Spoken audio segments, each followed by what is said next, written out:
Madame, Monsieur, bonsoir, bienvenue dans ce journal. À la une de l'actualité, du 25 au 30 avril, plusieurs artistes de renom vont se produire sur les différentes scènes à Abidjan et Bouaké. Le FEMUA 15 est lancé depuis hier. Le groupe Magic System remercie le président de la République et la première dame pour le soutien constant. Il sera organisé des panels, des conférences sur la sécurité alimentaire et l'agriculture durable.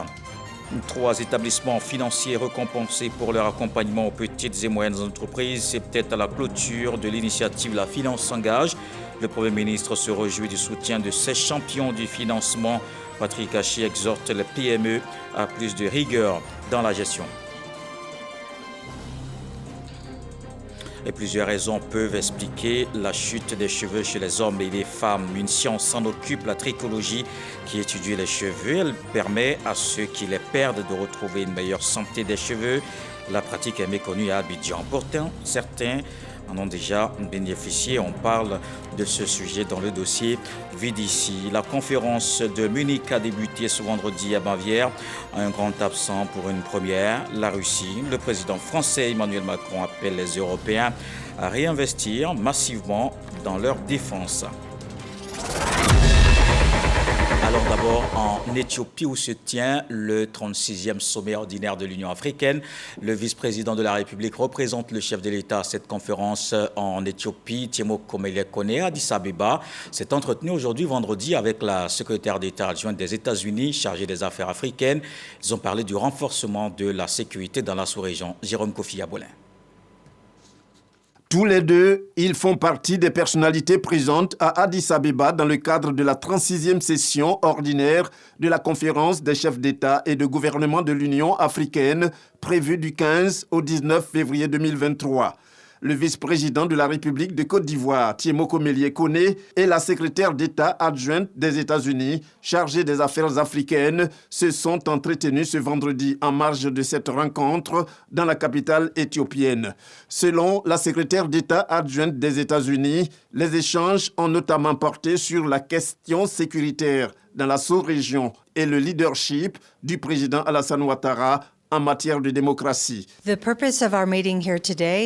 but de notre rencontre avec son Excellence, le vice-président de la République de Côte d'Ivoire, était tout d'abord le suivi sur les démarches qui ont été faites, les promesses qui ont été faites lors du sommet des leaders africains qui a eu lieu à Washington en décembre. Nous avons aussi échangé au sujet de la situation sécuritaire dans la sous-région.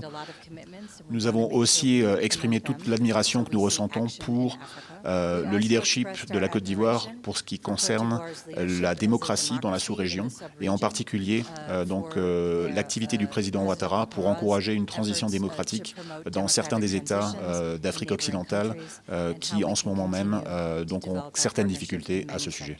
Par ailleurs, la secrétaire d'État adjointe des États-Unis fait savoir que les entretiens avec le vice-président ivoirien vont dans le sens de la volonté des États-Unis et de la Côte d'Ivoire de toujours privilégier les relations bilatérales. Côte d'Ivoire pour parler de culture, c'est parti pour le FEMUA 15, la 15e édition du Festival des musiques urbaines d'Anoumambo, lancé en présence de la première dame Dominique Ouattara et de plusieurs membres du gouvernement. Bouaké et Abidjan, deux villes qui seront au rythme de cette grande rencontre africaine musicale à partir du 25 avril. Viviane Aïmé. Devenu désormais une institution, le FEMUA, le Festival des musiques urbaines d'Anoumambo, tiendra sa 15e édition du 25 au 30 avril prochain. La cérémonie de lancement a eu lieu ce jeudi 16 février au Sofitel Hôtel Ivoire devant un parterre de hautes personnalités, au premier rang desquelles la première dame de Côte d'Ivoire, Dominique Ouattara. Depuis sa création en 2008 par le lead vocal Al-Salfo et ses compagnons de Magic System, que de chemin parcouru. Le FEMUA est devenu l'un des plus grands festivals sur le continent africain et sa renommée a franchi l'Afrique. Quand on dit FEMUA 15, ça veut dire qu'il y a eu 15 éditions. Et pour qu'un festival puisse atteindre ce niveau, il y a eu des sacrifices qui ont été consentis, il y a eu des soutiens qui ont été apportés. Je vais commencer par le président de la République de Côte d'Ivoire. Le président Alassane Ouattara, qui dès son accession au pouvoir en 2011, n'a pas manqué de nous donner sa vision sur le positionnement de la culture en Côte d'Ivoire. Le président nous a permis d'exprimer toutes nos attentes. Et depuis cet entretien jusqu'à aujourd'hui, il a toujours été à nos côtés. Je voudrais aussi dire merci à quelqu'un, son épouse, Madame Dominique Ouattara. Madame la Première Dame, quand nos chemins se croisaient, je crois il y a 20 ans de cela à Washington, je vous ai posé une question. C'est quoi votre secret de donner à tout moment cette générosité sans rien attendre en retour? Vous m'avez répondu en disant,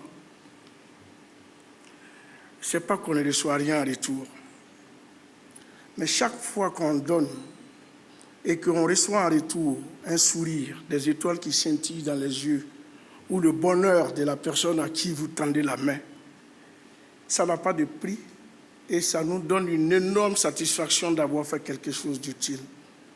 Et quand on prend goût à cela, on ne s'arrête plus. Vous êtes aujourd'hui à la 15e édition de l'un des plus grands festivals d'Afrique. Et c'est grâce à ce petit conseil de Washington. Je vous remercie pour ça. Pour cette 15e édition qui se prépare, ce sont plus d'une cinquantaine de partenaires qui apportent des appuis multiformes à la réussite de l'événement. L'État de Côte d'Ivoire, les sponsors privés, les médias nationaux et internationaux de l'espace francophone, les institutions internationales telles que l'Union européenne, l'UNESCO, l'UNICEF et d'autres.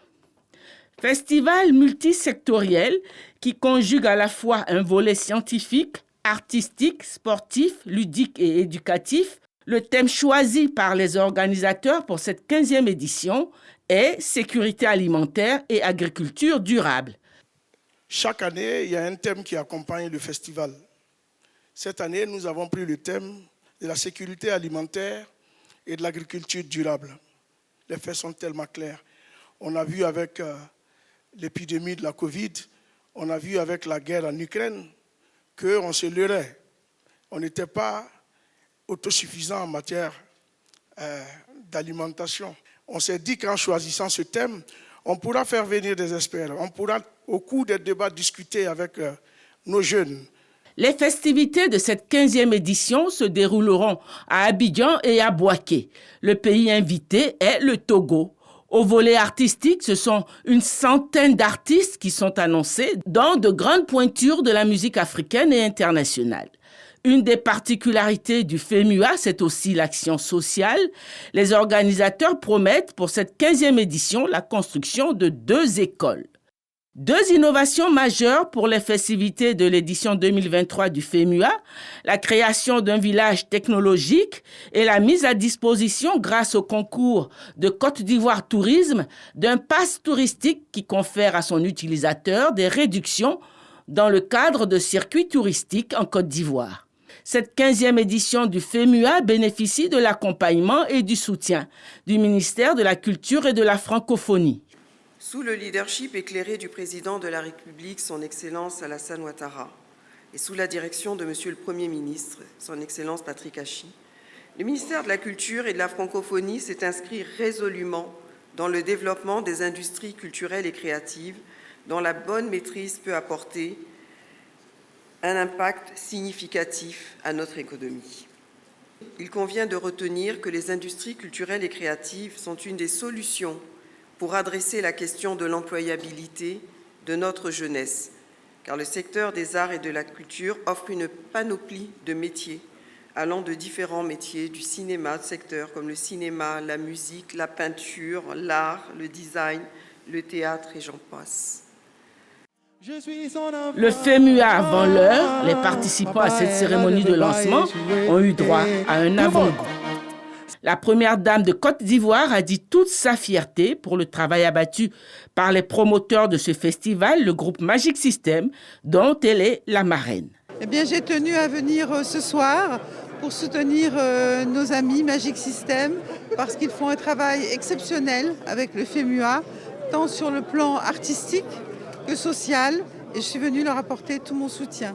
Donc voilà, je sais que cette 15e édition sera encore un succès et je leur envoie tous mes encouragements. Nouveau challenge pour les Gaou magiciens qui ont d'ores et déjà annoncé pouvoir relever le défi. Le défi de la culture qui se relève, mais l'économie aussi est en marche. L'initiative La Finance s'engage à refermer ses portes. La 6e édition s'est achevée par une cérémonie des awards du financement. Cette année, 3 établissements financiers distingués, une récompense pour avoir tenu leur engagement quant à l'accompagnement des PME. Jean-Luc Bangbo. Crédit Accès, Finel et Ecobank. Tels sont les lauréats de la 5e édition des awards du financement en clôture du forum La Finance s'engage. Ils ont reçu respectivement les prix de l'innovation dans le financement des PME, du meilleur système financier décentralisé et de la meilleure banque. En somme, ces 3 institutions ont montré au cours de l'année 2022 plus d'engagement à accompagner financièrement les PME. C'est 65 000 clients donc, qui bénéficient de notre expertise. C'est un volume de crédit de 5 milliards de francs CFA que nous distribuons de façon mensuelle.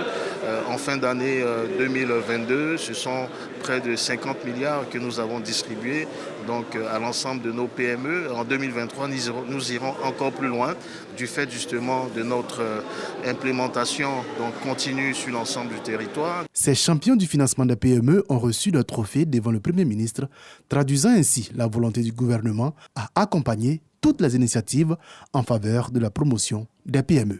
Nos efforts porteront cette année notamment sur des initiatives majeures. L'opérationnalisation du guichet unique de développement des entreprises de Côte d'Ivoire, axé sur les PME, le programme économique pour la transformation économique des entreprises, PEPIT, lancé en octobre 2022, est destiné aux entreprises de plus petite taille, mais à fort potentiel. Le Premier ministre Patrick Achi a rappelé que le combat du financement de l'économie était celui de l'avenir du pays.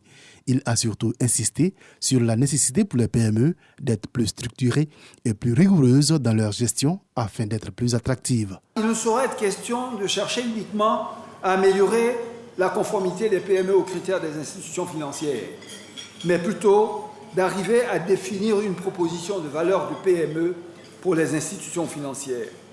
Par conséquent, la diversification, l'innovation dans les produits et services proposés pour les PME structurées et résilientes deviennent des incontournables pour la recherche de financement, mais également l'accès des marchés de plus en plus exigeants et concurrentiels.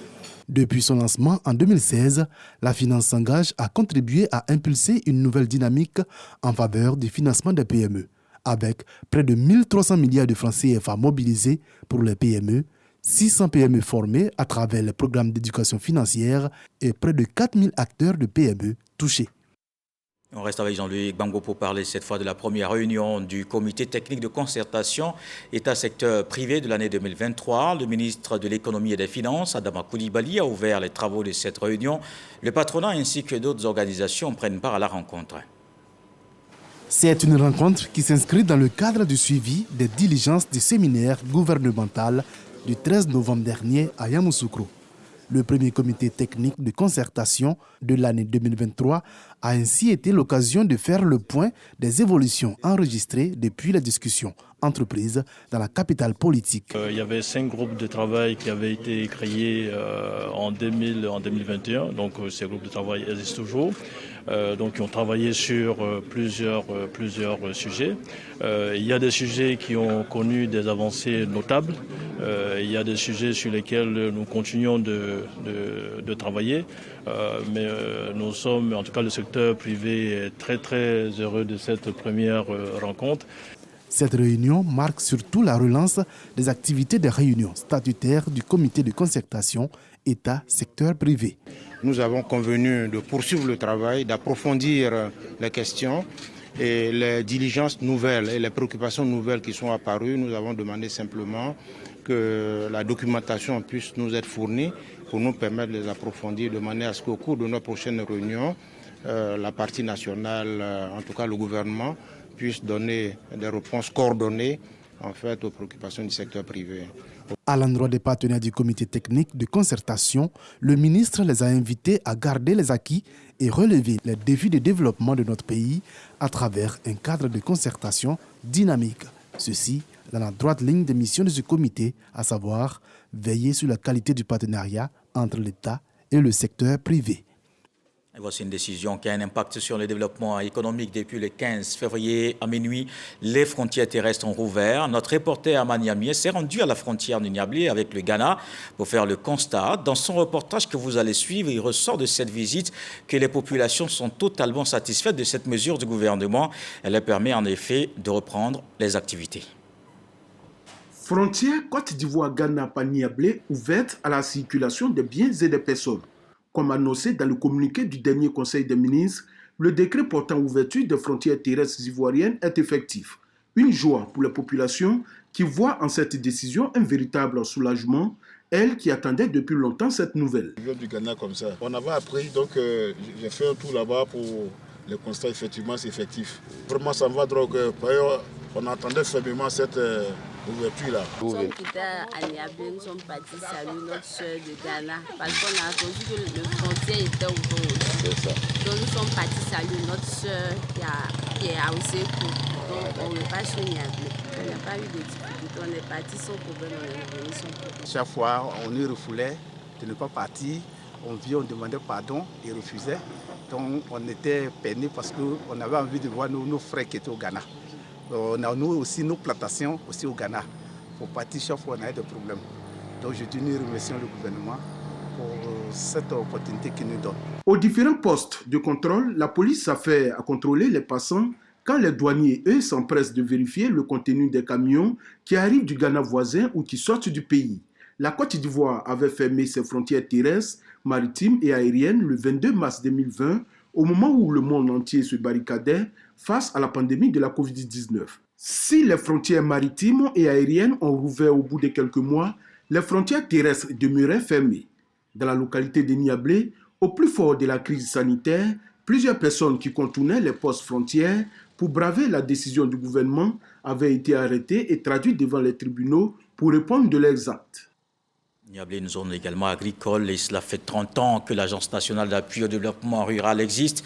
La NADER se positionne comme un leader du Conseil agricole et rural en Côte d'Ivoire. 3 décennies après, l'heure est au bilan et surtout à la projection. Plusieurs activités au menu de ce programme de ce trentenaire. Mamadou Kwasi.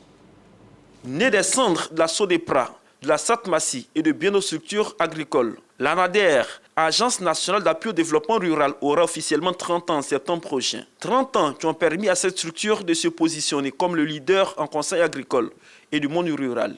3 décennies qui ont aidé cet outil étatique à orienter sa cible et aussi à contribuer au développement de la nation ivoirienne. L'heure est donc venue de faire le bilan, mais aussi d'aborder les perspectives avec de nombreux défis. Mais il y a le défi de la sécurité alimentaire, qui est un chantier à part entière et qu'il faut pouvoir adresser. Il y a le défi des changements climatiques et auquel il faut pouvoir trouver de nouvelles technologies, de nouvelles approches pour que notre agriculture reste résiliente. Il y a les défis de la mise en marché, de la transformation des produits. On ne peut transformer un produit que s'il est de très bonne qualité. Nous travaillons beaucoup sur les programmes d'entrepreneuriat jeune. Président de la cérémonie de lancement des festivités du trentenaire de la NADER, le ministre d'État, ministre de l'Agriculture et du Développement rural, salue le rôle important joué par la NADER dans la transformation du secteur agricole. Il promet une assistance accrue du gouvernement pour l'atteinte des objectifs de la NADER. J'ai demandé que dans le cadre de la gestion de beaucoup de nos projets, que la NADER soit au centre. Quand vous prenez le Purga 1, ce sont 13 milliards de francs CFA à peu près que nous avons mis à votre disposition. Le Purga 2, tellement vous êtes compétent que vous avez bien fait, nous avons donné 24 milliards. C'est cela le travail. Et c'est aussi la volonté du président de la République, qui veut que dans tous les secteurs d'activité, on constate un travail effectif qui se fait. La célébration des 30 ans de la NADER sera marquée par plusieurs festivités, notamment des journées portes ouvertes, la journée de la NADER au Sahara 2023 et des actions sociales en faveur des agents, ainsi que l'hommage aux pionniers qui ont reçu des distinctions au cours de cette cérémonie de lancement. Alors justement, de préservation de l'environnement, le ministre de la Salubrité était ce matin sur le canal d'Anoumambo dans la commune de Marcory. Boaké Fofana est allé s'imprégner des travaux de nettoyage en cours sur le site. Cet endroit présente désormais une fière allure, comme on peut le voir dans ce reportage de Grace Kando. Canal d'Anoumambo dans la commune de Marcory. Ce site a désormais fière allure grâce aux actions de salubrité menées. L'initiative est appréciée par les populations. Un temps, vraiment, les moustiques avaient envoyé le coin, les odeurs nauséabondes. Vraiment, on ne se sentait pas en l'aise. Avec l'entretien, ça va vraiment, on sait que ça peut progresser. On va toujours garder le coin propre, on va combattre la saleté. Chacun va surveiller sa camarade pour ne pas qu'on jette la saleté ici. L'action est menée par le ministère de l'Hydraulique, de l'Assainissement et de la Salubrité, d'où la visite du ministre Bouaké Fofana sur le terrain. On a décidé de faire une opération spéciale pour nettoyer le canal. Et si on nettoie le canal, il va communiquer avec la lagune pour redevenir navigable. Et puis toutes les arrivées d'eau usée, on va les fermer. On va faire des sondages pour arriver aux personnes qui envoient les eaux usées ici. On va leur parler. D'abord, on va leur donner un délai pour se mettre en règle. S'ils ne se mettent pas en règle, on va appliquer la loi strictement. Pour éviter que ce site redevienne un dépotoir d'ordures, le ministre Bouaké Fofana annonce un projet d'embellissement. On va faire des aménagements paysagers, on va planter des arbres avec de la végétalisation, peut-être quelques bancs. Quand on va curer le canal, que c'est de l'eau propre qui va passer ici, on n'aura plus ces odeurs. Bon, les gens pourront marcher ici, faire du sport. En plus du canal d'Anoumabo, d'autres actions de salubrité sont menées dans plusieurs communes du district d'Abidjan.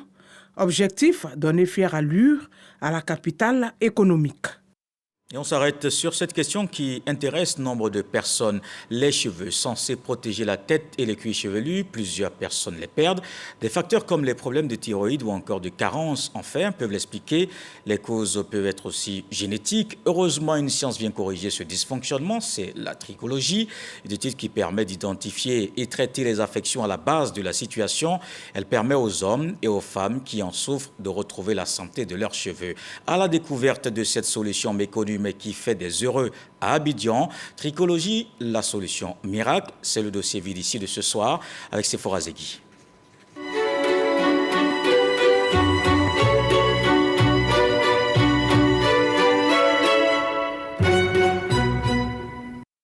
Les cheveux sont considérés comme une arme de beauté et de séduction par les femmes, mais malheureusement, cette partie du corps est très souvent irritée par de nombreuses tresses et autres coiffures inappropriées. Marie-Danielle est l'illustration parfaite de ce qu'on appelle avoir l'alopécie de traction. Une situation de stress durement vécue par cette cinquantenaire. Ça a été pour les nattes, tirer trop sur les cheveux, sur le cuir chevelu.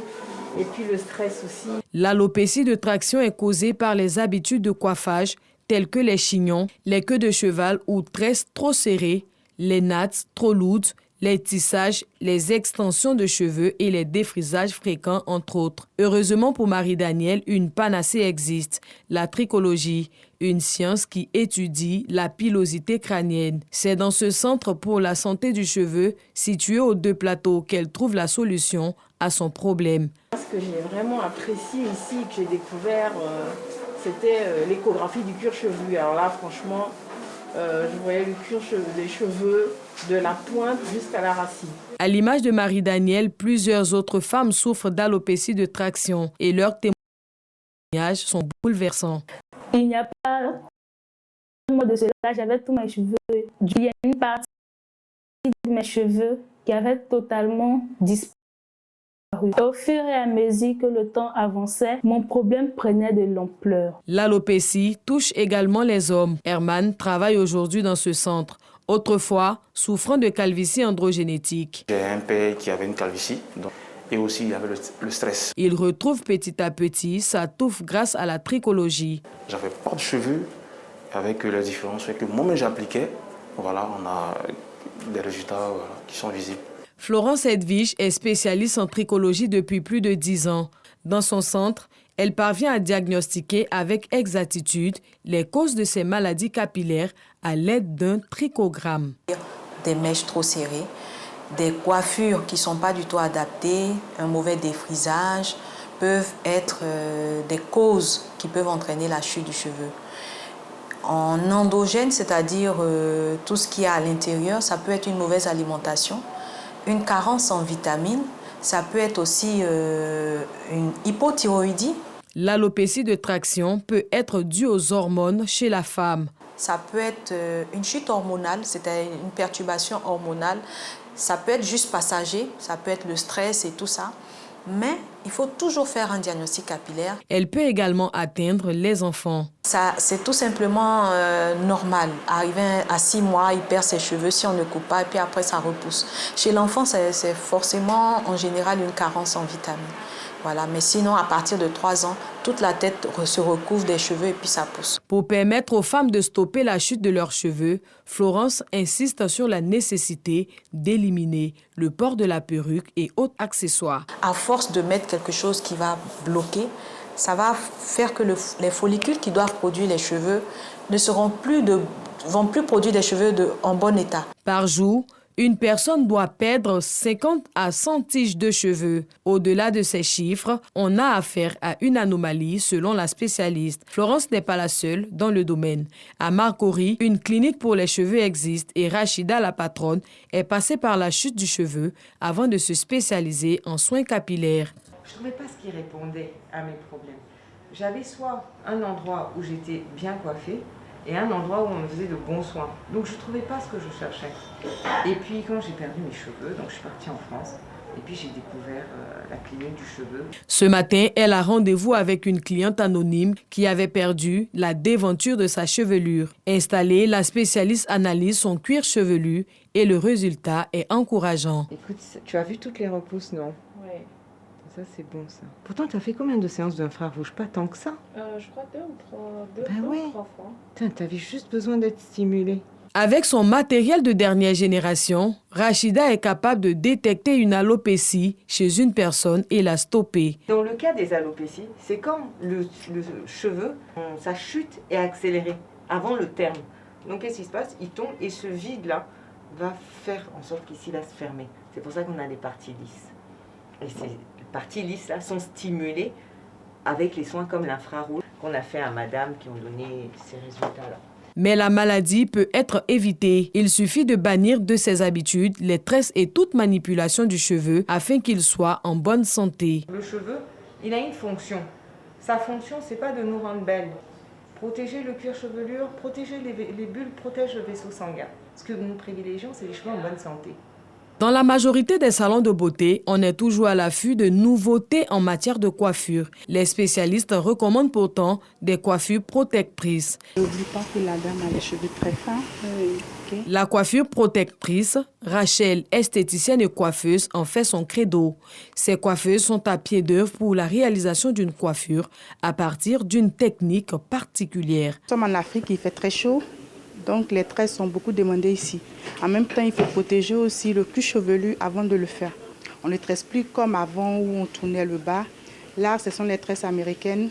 On hâte un peu le bas pour protéger la cliente. Environ 85% des hommes et 33% des femmes sont confrontés à la perte des cheveux selon les statistiques de Medi-Air, une plateforme mondiale de traitement des cheveux. La calvitie masculine ou alopécie androgénétique représente environ 95% des cas de perte de cheveux chez les hommes. Aujourd'hui, il n'existe toujours pas de traitement permettant de guérir de l'alopécie androgénétique. Néanmoins, il est possible d'agir pour éviter que les cheveux ne disparaissent définitivement. La santé du cheveu est plus que nécessaire aujourd'hui. Les spécialistes recommandent aux femmes qui ont des cheveux défrisés 3 défrisages par an et surtout de laisser leurs cheveux respirer.